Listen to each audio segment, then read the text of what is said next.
Queridos irmãos e amigos, boa noite, que a paz do Senhor esteja sobre nós nessa noite do dia do Senhor. Conforme alguns já sabem, nós temos feito aos domingos exposições sequenciadas, tanto na primeira epístola de Paulo a Timóteo, como também no livro do profeta Jonas. E mais uma vez, nós iremos visitar o livro desse profeta. Dessa feita, nós faremos a exposição do capítulo 1, livro do profeta Jonas, capítulo 1.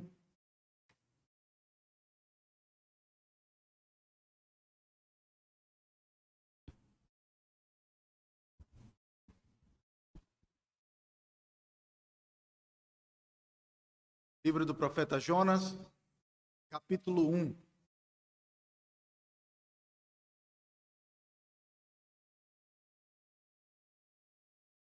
Ouçamos então com toda submissão, humildade e disposição a voz do Senhor que fala conosco assim, no capítulo 1 do livro do profeta Jonas.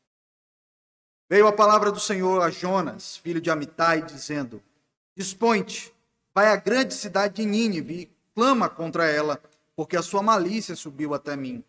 Jonas se dispôs, mas para fugir da presença do Senhor para Tarsis. E tendo descido a Jope, achou um navio que ia para Tarsis, pagou, pois, a sua passagem e embarcou nele, para ir com eles para Tarsis, para longe da presença do Senhor. Mas o Senhor lançou sobre o mar um forte vento e fez-se no mar uma grande tempestade. E o navio estava a ponto de se despedaçar.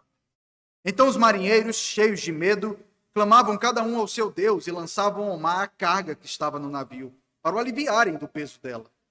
Jonas, porém, havia descido ao porão e se deitado e dormia profundamente. Chegou-se a ele o mestre do navio e lhe disse: Que passa contigo, agarrado ao sono? Levanta-te, invoca o teu Deus. Talvez assim esse Deus se lembre de nós, para que não pereçamos. E diziam uns aos outros: Vinde e lancemos sortes, para que saibamos por causa de quem nos sobreveio este mal. E lançaram sortes, e a sorte caiu sobre Jonas. Então lhe disseram: Declara-nos agora, por causa de quem nos sobreveio este mal? Que ocupação é a tua? De onde vens? Qual é a tua terra? E de que povo és tu? Ele lhes respondeu: Sou hebreu e temo ao Senhor, o Deus dos céus, que fez o mar e a terra. Então os homens ficaram possuídos de grande temor e lhe disseram: Que é isso que fizeste? Pois sabiam os homens que ele fugia da presença do Senhor, porque ele o havia declarado. Disseram-lhe: Que te faremos para que o mar se nos acalme? Porque o mar se ia tornando cada vez mais tempestuoso. Respondeu-lhes: Tomai-me e lançai-me ao mar, que o mar se aquietará. Porque eu sei que por minha causa vos sobreveio esta grande tempestade. Entretanto, os homens remavam, esforçando-se por alcançar a terra, mas não podiam, porque o mar se ia tornando cada vez mais tempestuoso contra eles. Então clamaram ao Senhor e disseram: Ah, Senhor, rogamo-te que não pereçamos por causa da vida desse homem, que não faças cair sobre nós esse sangue, quanto a nós inocente, porque tu, Senhor, fizeste como te aprouve. Levantaram a Jonas e o lançaram ao mar, e cessou o mar da sua fúria. Temeram, pois, esses homens em extremo ao Senhor, e ofereceram sacrifícios ao Senhor, e fizeram votos. Deparou o Senhor um grande peixe, para que tragasse a Jonas. Esteve Jonas 3 dias e 3 noites no ventre do grande peixe. Vamos orar? Que o Senhor nos dê clareza na compreensão da sua palavra. Oremos. Senhor, nós te agradecemos por tua palavra, que é o alimento para a nossa alma, que nos instrui e nos corrige por meio da história do Senhor, cuidando de outros irmãos nossos, tal como Jonas. Ó Pai, nos faz nos ver nesse texto, nos faz ver a vontade do Senhor e a palavra do Senhor para as nossas vidas por meio desse texto. Essa é a nossa oração em nome do Senhor Jesus Cristo. Amém. Meus queridos, na mensagem anterior que fizemos no livro do profeta Jonas, nós fizemos uma análise do livro de Jonas como um todo. Agora, nessa exposição de hoje, a partir das exposições de hoje, o nosso foco será uma exposição versículo a versículo, como nós costumamos fazer. Dentre tantas coisas que nós falamos na nossa primeira exposição no livro do profeta Jonas, nós vimos que o objetivo desse livro não é falar a respeito de um grande peixe que engole um homem, nem mesmo de um profeta desobediente e fujão, Antes, o objetivo desse livro é primeiro mostrar a soberania de Deus sobre a sua criação e as suas criaturas, bem como a respeito da misericórdia do Senhor para com pecadores. Vimos na nossa última exposição em Jonas que, ao ser chamado para pregar em Nínive, o profeta Jonas viveu um grande conflito. Ele não aceitava a ideia de ter que ir a um povo que era conhecido por sua perversidade em momentos de guerra e que até mesmo em vários momentos já havia feito incursões militares contra o próprio povo de Israel, contra o povo de Deus. Para ele, o povo de Nínive, os assírios, Nínive era a capital da Síria, eles não mereciam nenhum tipo de perdão. E aqui no nosso texto, eu quero apresentar uma espécie de divisão do texto. Nós vemos, em primeiro lugar, nos versículos 1 e 2, o chamado de Jonas para poder pregar em Nínive. Logo depois, no versículo 3, a descrição da sua fuga. E por fim, então, a parte maior, os versículos 4 a 7, a forma como Deus vai atrás do profeta para que o propósito dele mesmo, de Deus, fosse cumprido na vida de Jonas. Vejamos então, primeiro o chamado de Jonas, os versículos 1 e 2. O texto começa falando o seguinte: Veio a palavra do Senhor a Jonas, filho de Amitai, dizendo: Dispõe-te, vai à grande cidade de Nínive e clama contra ela, porque a sua malícia subiu até a mim. Nós não sabemos exatamente como aconteceu isso. Veio a palavra do Senhor a Jonas. Não sabemos se foi um sonho, se foi uma visão. O fato é que sabemos que Jonas já havia profetizado em outros momentos na história de Israel. Nós vimos que no período do reinado de Jeroboão II, Jonas anunciou a expansão geográfica do povo de Israel, e então a sua palavra se cumpriu. E é diante disso, então, que nós vemos, irmãos, que Jonas já era alguém que conhecia esse processo de ouvir a voz do Senhor e então falar essa palavra depois. Mas então chegou um momento em que a mensagem que Deus deu para que ele profetizasse, era uma palavra que o desagradou. E, queridos, como nós gostamos de ouvir as promessas e as palavras de graça do Senhor, quando não somos afrontados por ela. Tantas vezes a mensagem que recebemos vai contra tudo aquilo que a gente sente, né? Jonas tinha uma ira imensa pelo povo de Nínive. Olha, se é para pregar para tal pessoa, eu prego. Mas vai lá, prega para os teus inimigos. Jonas não se dispôs a isso. Diferente de Cristo, o Senhor Jesus veio até nós quando nós ainda éramos seus inimigos. Quando vivíamos em afronta contra ele e contra o seu povo. Dessa forma, então, diferente de Jonas, o Senhor Jesus Cristo veio. E Deus então chamou Jonas para ir à cidade de Nínive, anunciar uma mensagem de juízo, lá na capital da Síria. E veja que nem assim Jonas quis ir, para uma mensagem de juízo. A Síria naquela época, queridos, era a grande potência emergente da época. Já havia combatido Israel e cometido brutalidades contra os israelitas. É importante que lembremos disso, porque são esses mesmos assírios que anos depois irão invadir o reino do norte e então destruir o local de origem de Jonas. Nínive, naquela época, tinha uma grande população. O capítulo 4, versículo 11, nos diz que havia 120 mil pessoas. Talvez o tamanho de Mogi Guaçu? Cidade grande naquela época. Os estudiosos acreditam que essa expressão de pessoas que não sabiam discernir entre a mão direita e a mão esquerda, também descrita lá no capítulo 4, no finalzinho do livro, se refere a crianças. Então, se fizermos uma estimativa, né, não havia um controle de natalidade tão eficiente naquela época, muitos estudiosos chegam a propor que na grande cidade de Nínive havia algo em torno de 500 a 600 mil habitantes, adultos e crianças. Talvez 4 vezes o tamanho da nossa cidade, uma cidade muito grande. E ela ficava aproximadamente a 800 quilômetros ao norte de Israel.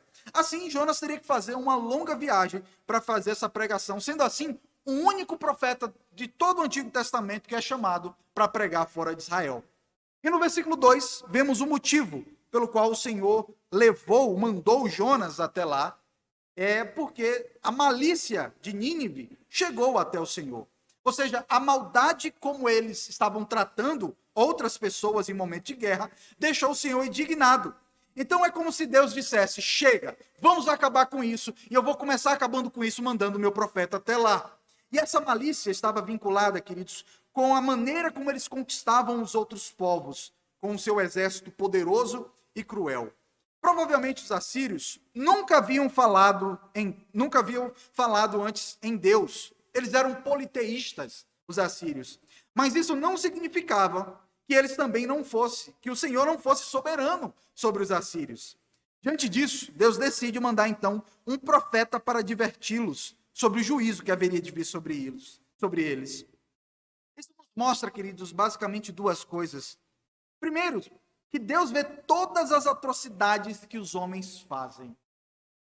Os assírios estavam matando pessoas de maneira cruel, apenas por uma guerra de conquista territorial. E Deus está dizendo: chega. Chega um ponto que o próprio Deus dá um limite para a maldade e a perversidade dos homens. Isso é importante que falemos sobre isso, porque tantas vezes, queridos, nós conseguimos ver vídeos, tal como aquele lá, do Hamas invadindo Israel, matando criança. Irmãos, vocês acham que Deus não vê isso? Vocês acham que Deus não vê o Estado Islâmico matando com perversidade os crentes? Deus vê absolutamente tudo. E a malícia desse povo chega até diante do Senhor. E no templo dele, eles haverão de responder pelas atrocidades que cometeram, seja aqui mesmo ou no dia do juízo. No versículo 3, vemos a atitude de Jonas em resposta a essa ordem de Deus. Vemos então no versículo 3 a fuga de Jonas. O texto nos diz: Jonas se dispôs, mas para fugir da presença do Senhor, para Tarsis. E tendo descido a Jope, achou um navio que ia para Tarsis, pagou, pois, a sua passagem, e embarcou nele para ir com eles para Tarsis, para longe da presença do Senhor. Jonas fez provavelmente o que eu e você haveríamos de fazer, depois de ter recebido uma ordem como essa: fugir. É interessante que o versículo 2 diz, Deus diz o seguinte: dispõe-te e vai à grande cidade de Nínive. E no versículo 3, há meio que uma ironia, que a mesma palavra de disposição do versículo 2 é a mesma palavra hebraica que aparece no versículo 3. Deus diz: dispõe-te. E o texto diz: olha, Jonas teve muita disposição, mas para fugir de Deus, não para obedecer ao Senhor. Ele fugiu da presença do Senhor, e algumas pessoas chegam a afirmar que possivelmente Jonas fugiu, não porque ele estava com um coração ruim ou alguma coisa do tipo, mas porque, imagina, os ninivitas eram extremamente cruéis. Imagina você chegar lá para falar de um Deus que ninguém conhece naquele lugar, dizendo: esse Deus vai destruir isso aqui tudo. O que haveriam de fazer com ele? Mas, queridos, essa ideia é bem equivocada. O capítulo 4, versículo 2, mostra que não foi esse o caso. Jonas não foi para lá porque ele sabia que Deus era misericordioso. E que se ele anunciasse o juízo de Deus, o povo poderia se arrepender. Ele não estava preocupado se ele iria morrer lá. Ele estava preocupado que aqueles homens morressem nos pecados deles. E Jonas então decide fugir. Um profeta, um servo de Deus, que viveu anos depois do rei Davi, esqueceu daquilo que Davi falou no Salmo 139, os versículos 7 a 12. Para onde me ausentarei do teu espírito? Para onde fugirei da tua face? Se subo ao céu, lá estás. Se faço a minha cama no mais profundo abismo, lá estás também. Se tomo as asas da alvorada e me detenho nos confins dos mares, ainda lá me haverá de guiar a tua mão e a tua destra me susterá. Se eu digo: as trevas com efeito me encobrirão e a luz ao redor de mim se fará noite, até as próprias trevas não te serão escuras. As trevas e a luz são a mesma coisa. Um bom israelita, um profeta que conhecia esse salmo de Davi. E às vezes é assim conosco. Conhecemos a palavra de Deus, mas achamos nos nossos pecados que podemos fugir de Deus. Talvez um salvo-conduto, né? Alguns dias sem fazer a vontade do Senhor. Assim como Jonas pensou: olha, talvez se eu der essa fugidinha aqui, essa escapada, eu fui fiel ao Senhor o tempo todo, não é possível que essa escapadinha ele não vai perdoar. Ele não vai me dispensar disso aqui.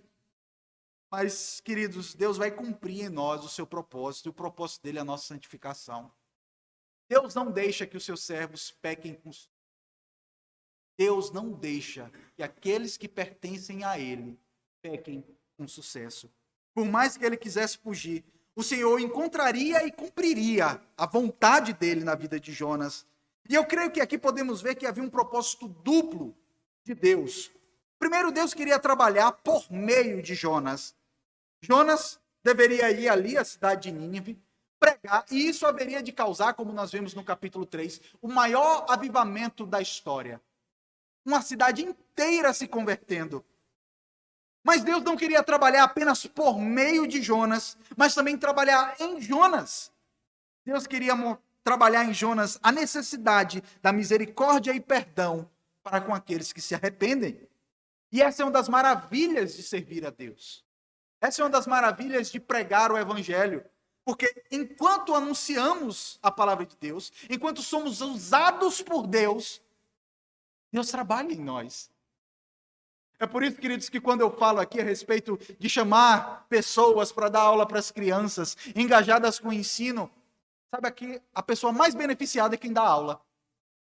Porque Deus, antes de trabalhar por meio de nós, Ele trabalha em nós. É assim trabalhar na igreja. O Senhor vai trabalhando na gente, enquanto nós servimos ao povo dele. Jonas, então, decidiu fazer a viagem em direção contrária.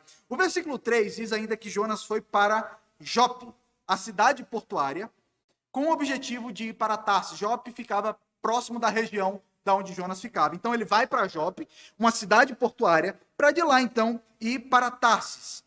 Se nós olharmos para o mapa, nós veremos que Nínive fica a leste de onde Jonas estava, lá em cima, a 800 quilômetros de distância de Israel. Por sua vez, Tarsis ficava no sul da Espanha, na parte oeste, ali na Península Ibérica. Algo em torno de 4.000 quilômetros. Ia levar algo em torno de 1 ano até Jonas chegar lá.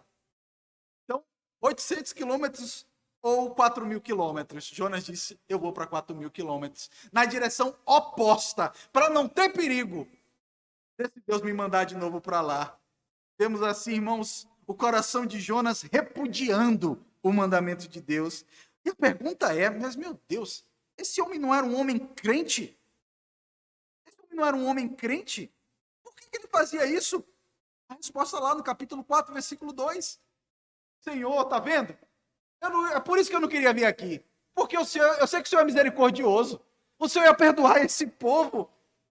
Meus queridos, o problema de Jonas não era medo de morrer, mas é anunciar a palavra de juízo em Nínive e o povo se arrependesse.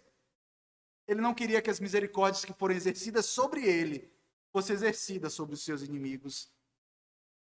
A misericórdia de Deus, que deveria ser a motivação para ele ser um profeta, acabou se tornando um empecilho.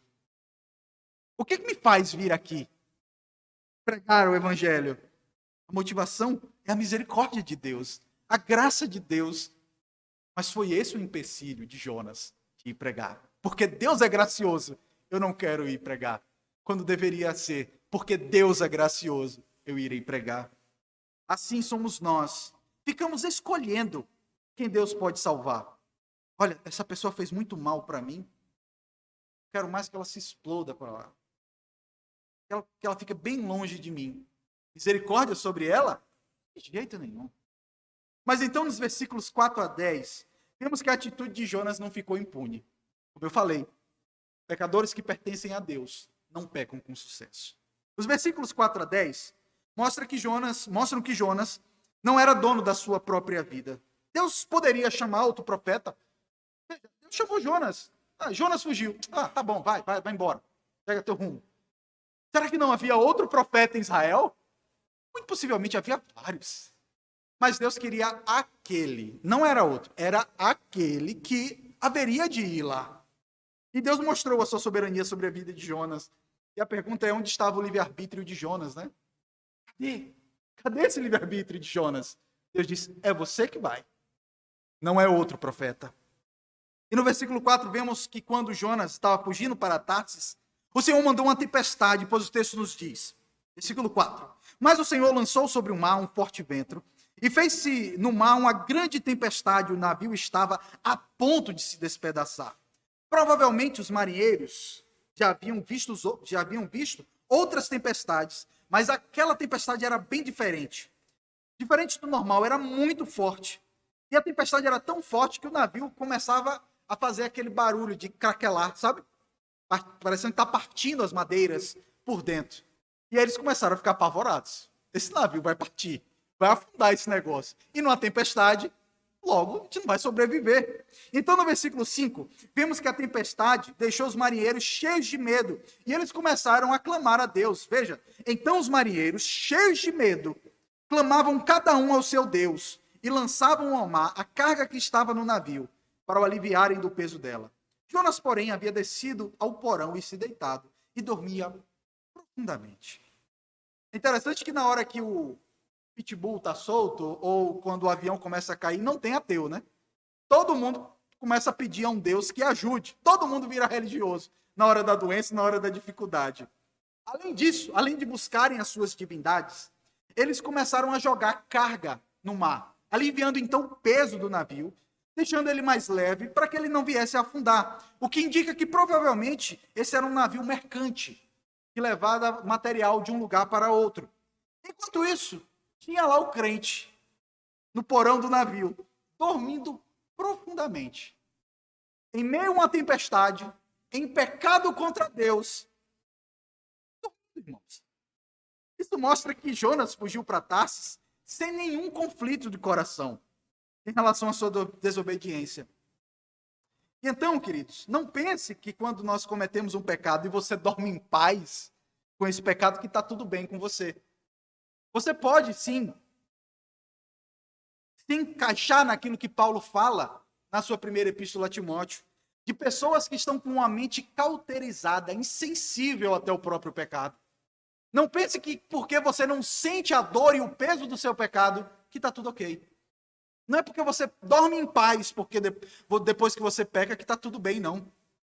Não somos guiados pelos nossos sentimentos, queridos, mas pela palavra. Se a palavra de Deus diz que tem alguma coisa errada comigo, e o meu coração não diz que tem alguma coisa errada comigo, os meus sentimentos estão errados. O meu sentimento está errado. E o meu sentimento, por diversas vezes, me leva para longe do Senhor. Muitas vezes a paz que eu tenho, fiz tal coisa, pastor, mas estou em paz. Você já viu um homem que larga a esposa, mas está em paz? Eu já vi. Maior cara dura. Está traindo a esposa, mas está muito tranquilo. Dorme à noite melhor do que a gente. Isso não é sinal que Deus está abençoando a pessoa. No versículo 6, o capitão do barco desce e descobre Jonas lá, dormindo, e acorda para que ele clame ao Deus dele. O texto diz: chegou-se a ele, o mestre do navio, e lhe disse: que passa contigo agarrado ao sono? Levanta-te, invoca o teu Deus. Talvez assim esse Deus se lembre de nós, para que não pereçamos. O capitão, então, parece daqueles descrentes, ou aquela pessoa que acredita em todo tipo de Deus. Já viu? Aquela pessoa que ela acredita no budismo, ela acredita no espiritismo, ela acredita em tudo. Faz o seguinte, só ora por mim, faz alguma coisa aí, né? Tenha comênio com ele, chama teu Deus também e pede aí para ver se ele resolve um negócio para a gente. E no versículo 7, eles chegam à conclusão que uma tempestade, imagine, irmãos, estamos falando de homens do mar, de marinheiros, que estão vendo uma tempestade terrível. E eles estão vendo algo tão feio que eles dizem o seguinte: aquela tempestade é algo tão intenso que apenas um Deus poderoso poderia fazer uma tempestade daquela magnitude. E aí eles dizem no versículo 7, e diziam uns aos outros: vinde e lancemos sortes, para que saibamos por causa de quem nos sobreveio este mal. E lançaram sortes, e a sorte caiu sobre Jonas. Como descobrir quem era o homem que havia desagradado alguma divindade e que essa divindade havia gerado aquela tempestade? Naquela época, eles tinham o hábito de lançar sortes para descobrir alguma coisa que estava oculta, e isso era até presente entre os judeus. Dentro do peitoral do sumo sacerdote haviam duas pedras chamadas Urim e o Tumim, e que eles lançavam para então saber a vontade de Deus. O ponto é, absolutamente nada acontece fora da vontade de Deus. E até mesmo o lançar de sortes é controlado pelo Senhor. Isso acontece também em Atos capítulo 1, versículo 26, na escolha de Matias como um apóstolo que vai suceder a Judas. Bem, eu não estou defendendo esse tipo de uso hoje. Fique bem claro. Vamos bater para o ímpar, no palitinho, para descobrir, né? Vamos escolher quem vai ser o presbítero. Vamos para o ímpar, né? O palitinho. Não. Não é esse tipo de coisa. Estou dizendo que era algo que se utilizava naquela época e que a gente não vê mais a igreja, dentro da história dela, utilizando esse tipo de recurso. Mas o fato é que eles decidiram descobrir dessa forma quem era o meliante que havia cometido um pecado contra algum tipo de divindade. A viagem para Tarsis era bem longa, então o navio não era pequeno. Além disso, vamos partir do pressuposto de que era um navio de carga, o que torna o navio ainda maior. Então, nós podemos estimar que, no mínimo, esse navio tinha entre 100 a 120 pessoas. E a sorte caiu sobre Jonas. Deus foi afunilando, igual a Acã, lembra? Foi visto que era uma tribo, depois uma família, até que chega na casa de Acã. E assim Deus fez com Jonas. Foi reduzindo, até que chega até ele. E aí no versículo 8, depois que o pecador é descoberto, as pessoas do barco começam a encher Jonas de perguntas. E eles disseram: declara-nos agora, por causa de quem nos sobreveio este mal, que ocupação é a tua, de onde vens, qual é a tua terra, e de que povo é tu? Imagina esse tanto de pergunta, tudo assim de uma vez só. Ele deve ter, e agora eu respondo qual, né? E no versículo 9 ele responde. Ele responde de uma maneira bem objetiva.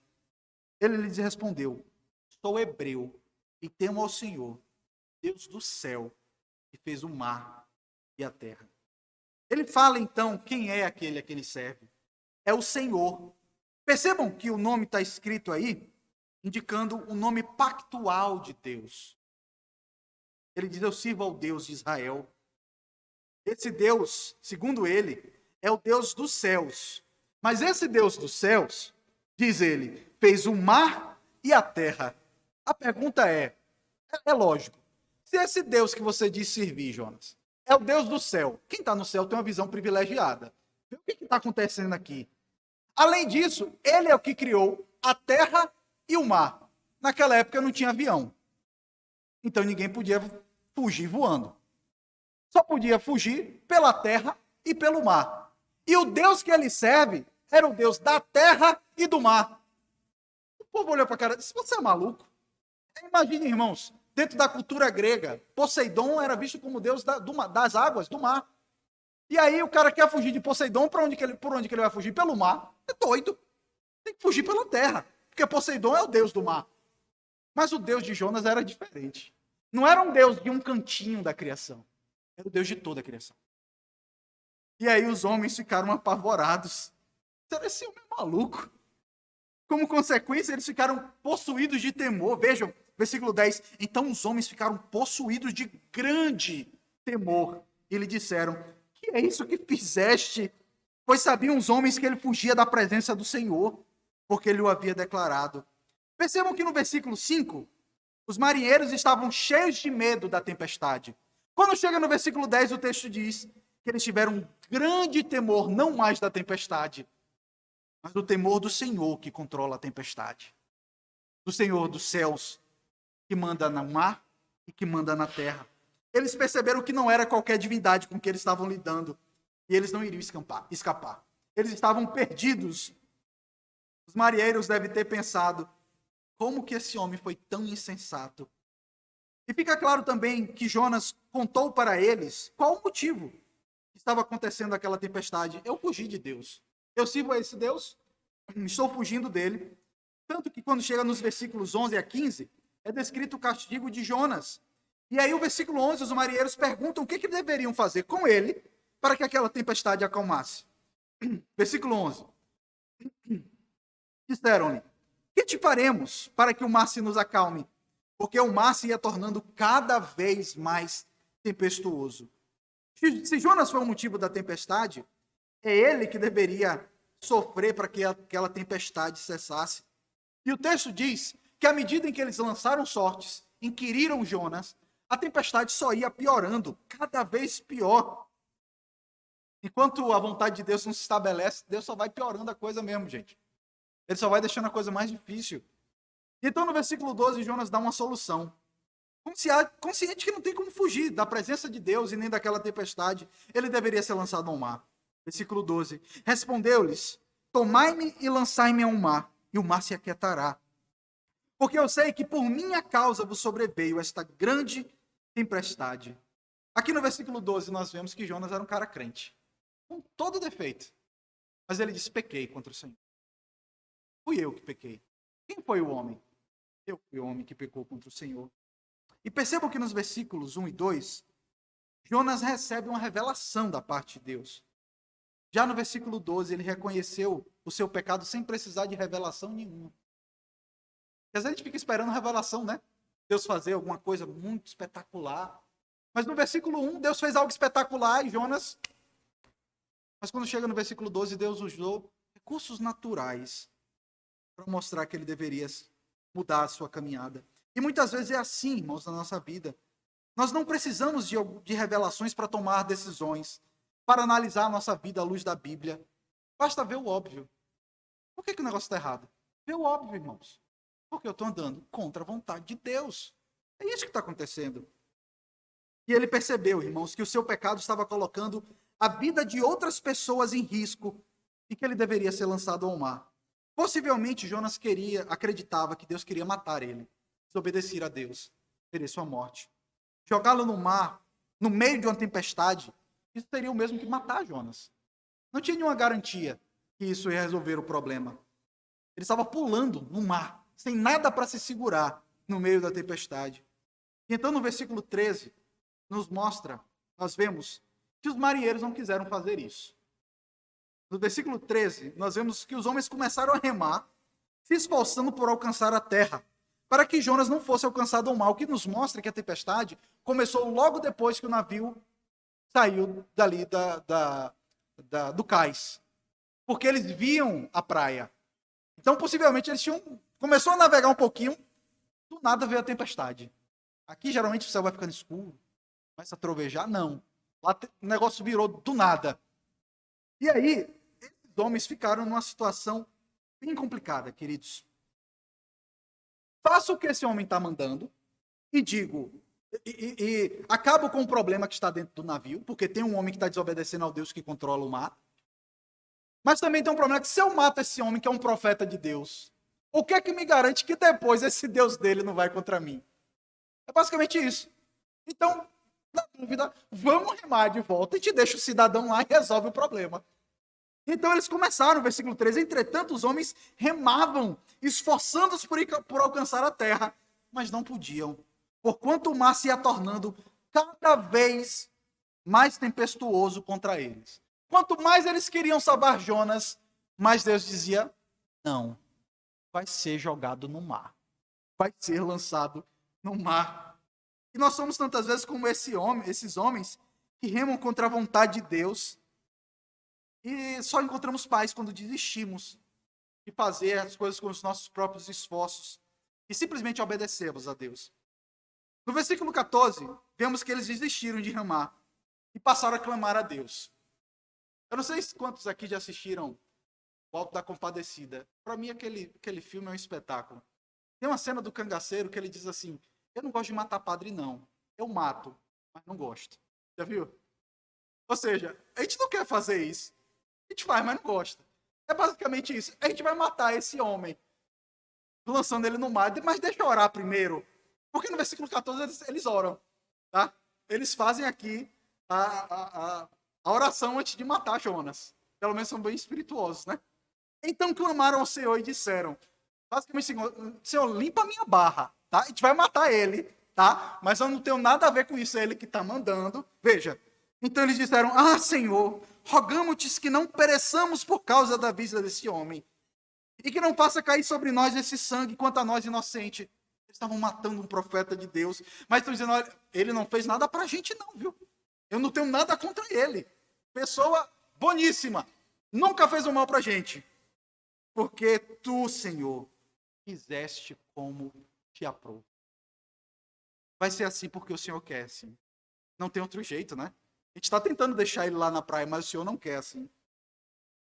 E eles fizeram isso, queridos. Percebam. Eles que tinham vários deuses, chamando o nome pactual de Deus. Senhor. Eles começaram a reconhecer que era o Deus de Jonas, conhecendo ser ele o verdadeiro Deus. E aqui é a primeira vez no livro de Jonas que ele evangeliza sem querer evangelizar.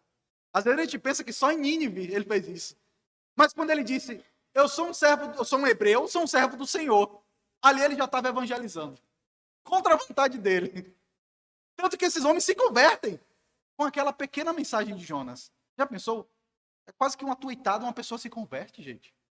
120 pessoas se convertendo. Já pensou que maravilha? E aqui o Senhor está dando uma amostra grátis do que ele vai fazer em Nínive. Alguns homens de um navio, de pagãos, todos se convertendo. O que Deus não haveria de fazer em Nínive? Os marinheiros pediram duas coisas a Deus. Primeiro, que eles não morressem por causa do pecado de Jonas, e que Deus não considerasse eles culpados por lançar Jonas no mar. Jonas não tinha feito nenhum mal contra eles. Eles não queriam lançar Jonas ao mar. Mas eles precisavam fazer isso.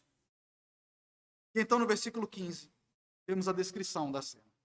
Eles levantam Jonas e jogam ele no mar.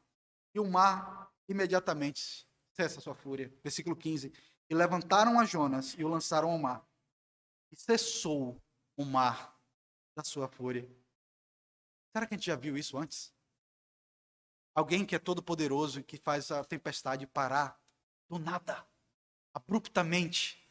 Só Deus consegue fazer isso. Só Deus consegue acalmar uma tempestade. E o nosso Senhor Jesus Cristo fez isso pelo menos 2 vezes. E no versículo 16, temos a reação dos marinheiros. Parece que toda aquela situação levaram eles à conversão. Eles temeram em extremo ao Senhor, diz o texto. Temeram, pois, esses homens em extremo ao Senhor. E ofereceram sacrifícios ao Senhor e fizeram votos. Veja a progressão dos argumentos. Versículo 5, os marinheiros estavam cheios de medo da tempestade. Versículo 10, grande temor ao Senhor. Versículo 16, temeram em extremo ao Senhor. O texto indica, irmãos, que eles sacrificaram ao Senhor. Isso provavelmente aconteceu quando eles voltaram para Jope e puderam ser instruídos a respeito de quem era o Senhor. Esses homens eram de origem gentílica, se converteram prefigurando o que Deus haveria de fazer, tanto em Nínive, como também em Atos dos Apóstolos, onde os gentios seriam chamados para o meio do povo de Deus. E no versículo 17, Deus mandou um peixe para tragar Jonas, ficando ele 3 dias e 3 noites no ventre desse peixe, diz o texto. Deparou o Senhor um grande peixe para que tragasse a Jonas. Esteve Jonas 3 dias e 3 noites no ventre do peixe. Nós podemos pensar, irmãos, que esse vento foi um castigo de Deus. Mas não foi. Foi um ato de misericórdia. Deus o salvou do mar.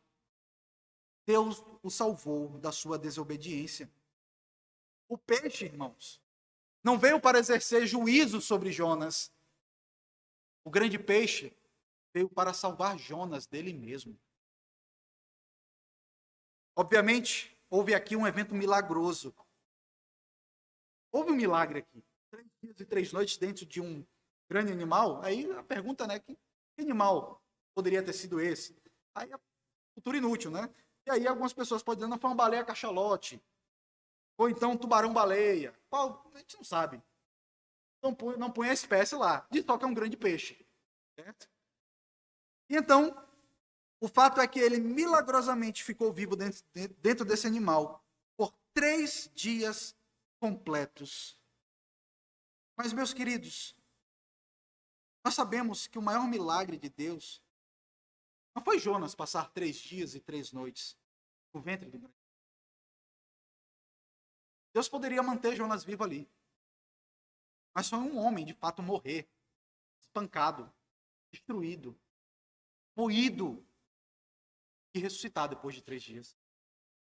Quando o Senhor Jesus Cristo ressuscitou para nos dar a salvação. Como eu falei no início da nossa exposição, Deus é o protagonista desse livro. Esse livro nos ensina verdades sobre Deus. Devem estar guardados em nossos corações. Quais são essas lições, queridos? Eu quero, como de costume, acabar nossa exposição com 4 lições, 4 aplicações.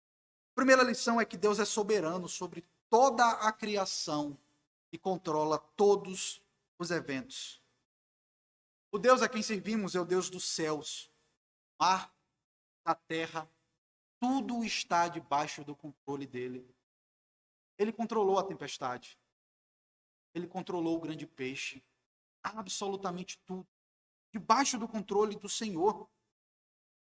Por isso, se o Deus a quem servimos controla de tal forma a natureza, descanse seu coração na soberania dele. Ele controla também as tempestades pelas quais nós passamos. As doenças que vêm nos nossos corpos é o controle de Deus sobre a natureza. Nós devemos simplesmente confiar nele. Esse é o Deus que nós servimos, queridos. Todas as coisas cooperam para o nosso bem. E todas as coisas cooperaram para o bem de Jonas. A tempestade cooperou para o bem dele. O grande peixe cooperou para o bem dele. Porque foi o Senhor chamando Jonas de volta para perto dele. O profeta Fujão não queria fugir de Nínive. Ele queria fugir de Deus. Jonas queria fugir de Deus. Mas Deus não deixa que as suas ovelhas saiam do seu aprisco. Ele providencia um meio para que elas voltem para perto dele. E tenha certeza, meu querido, que você pode confiar no Deus Criador dos céus e da terra. Ele não vai deixar você se escapulir dele. Você não vai fugir dele. As ovelhas dele, diz o Senhor Jesus Cristo, nenhuma das quais o Pai deu para ele. Ele não vai perder nenhuma. Assim como ele não perdeu a Jonas, ele não vai perder você. Você está seguro nas mãos de Cristo. Nós confiamos nele. É ele que nos sustenta. Mas há uma segunda lição que eu quero trazer para nós. É que o Deus que servimos é onisciente e vê tanto o pecado dos pagãos lá em Nínive, como também os pecados de Jonas. Queridos, às vezes nós pensamos que Deus vê o pecado de todos os ímpios. E ele de fato vê. Ele via os pecados dos assírios, mas ele via também o pecado no meio dos seus. Ele via o pecado de Jonas. Por isso, tantas vezes nós estamos clamando a Deus por justiça, que Deus refreie o pecado e o mal que os ímpios praticam, quando o mal está no nosso meio, quando o pecado está na nossa vida. E Deus, o Deus a quem servimos, é o Deus que exerce o juízo, tanto sobre o pecado dos ímpios, como também sobre o pecado daqueles que fazem parte do seu povo. Não é à toa que a palavra de Deus diz que o juízo começa pela casa de Deus. O compromisso de Deus é manter a igreja dele santa. Por isso, tantas vezes, ele deixa o mundo viver como quer. Não é isso que diz Romanos? Deus os deixou em uma condição reprovável. Mas aqueles que pertencem a ele, ele não deixa em uma condição reprovável. Por isso, se temos pecado e temos tido paz nisso, se Deus não está disciplinando você, muito cuidado com a presunção que você pertence ao aprisco de Cristo. Porque as ovelhas de Deus, as ovelhas de Cristo, ele não deixa longe dele. Muito cuidado com isso. A terceira lição que nós podemos ter é que nós vemos aqui claramente a misericórdia de Deus. Ele exerce misericórdia para com os marinheiros e sobre Jonas. Deus poderia ter destruído Jonas, mas agiu com misericórdia sobre ele. Na sua compaixão, Deus vai atrás de uma pessoa desobediente. Foi atrás dos marinheiros. Deus foi atrás dos ninivitas. E a manifestação plena de que Deus vem aos homens, vai atrás dos homens, é na encarnação de Cristo. Deus poderia dos céus efetuar a salvação.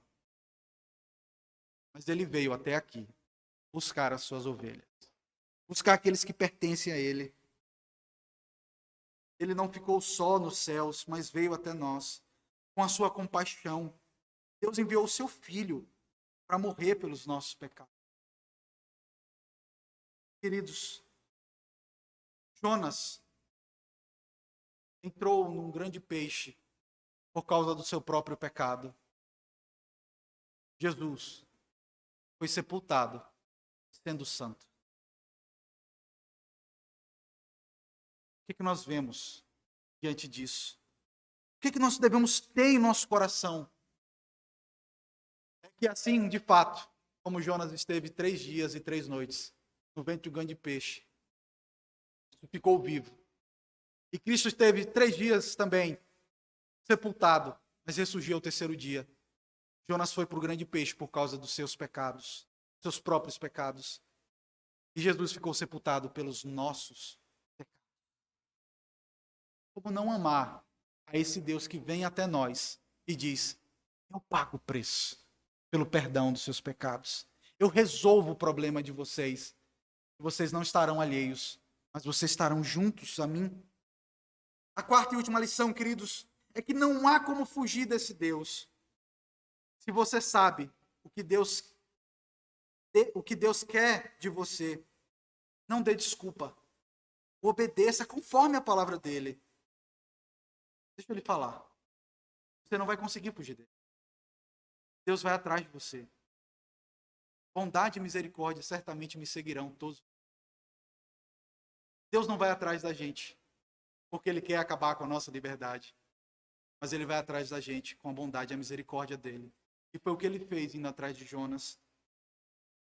A manifestação, queridos, de Deus é na pessoa de Cristo.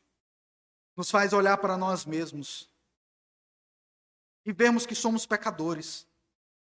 Assim como Jonas, assuma o seu pecado.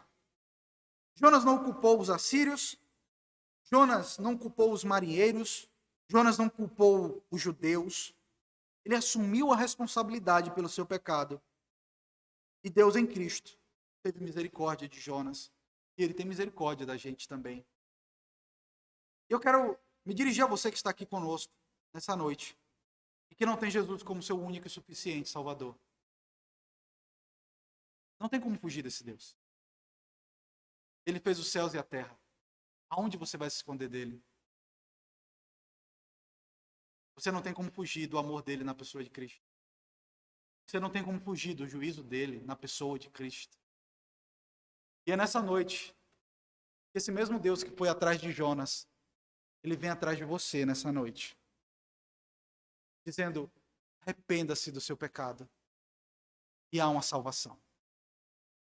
A salvação não no profeta que ficou 3 dias e 3 noites no ventre do grande peixe, mas no sumo profeta que ressurgiu dentre os mortos para nos dar a salvação. E essa é a noite de arrependimento. Esse Deus que persegue aqueles a quem ele ama vem até você nessa noite, dizendo: arrependa-se, creia no Evangelho, creia naquele que é maior do que Jonas e tenha salvação nessa noite. Vamos orar. Senhor Deus, te agradecemos, Pai, pelo Evangelho de Jonas, a boa notícia que o Senhor nos dá por meio da vida de Jonas. Nos vemos nele, Senhor, pecadores buscando fugir de Ti, mas te agradecemos porque o Senhor não nos deixa reféns do nosso próprio coração pecaminoso. Antes o Senhor exerce misericórdia sobre as nossas vidas e ainda que seja, providencia um grande peixe para nos tirar da nossa condição de pecado. O Senhor move tempestades para nos fazer confiar mais em Ti. Ó Senhor, abençoa todos os Seus filhos que estão aqui. Ó Senhor, alerta aqueles que pertencem ao Senhor, mas que têm fugido da vida santa, da vida de obediência, da vida de submissão ao Senhor.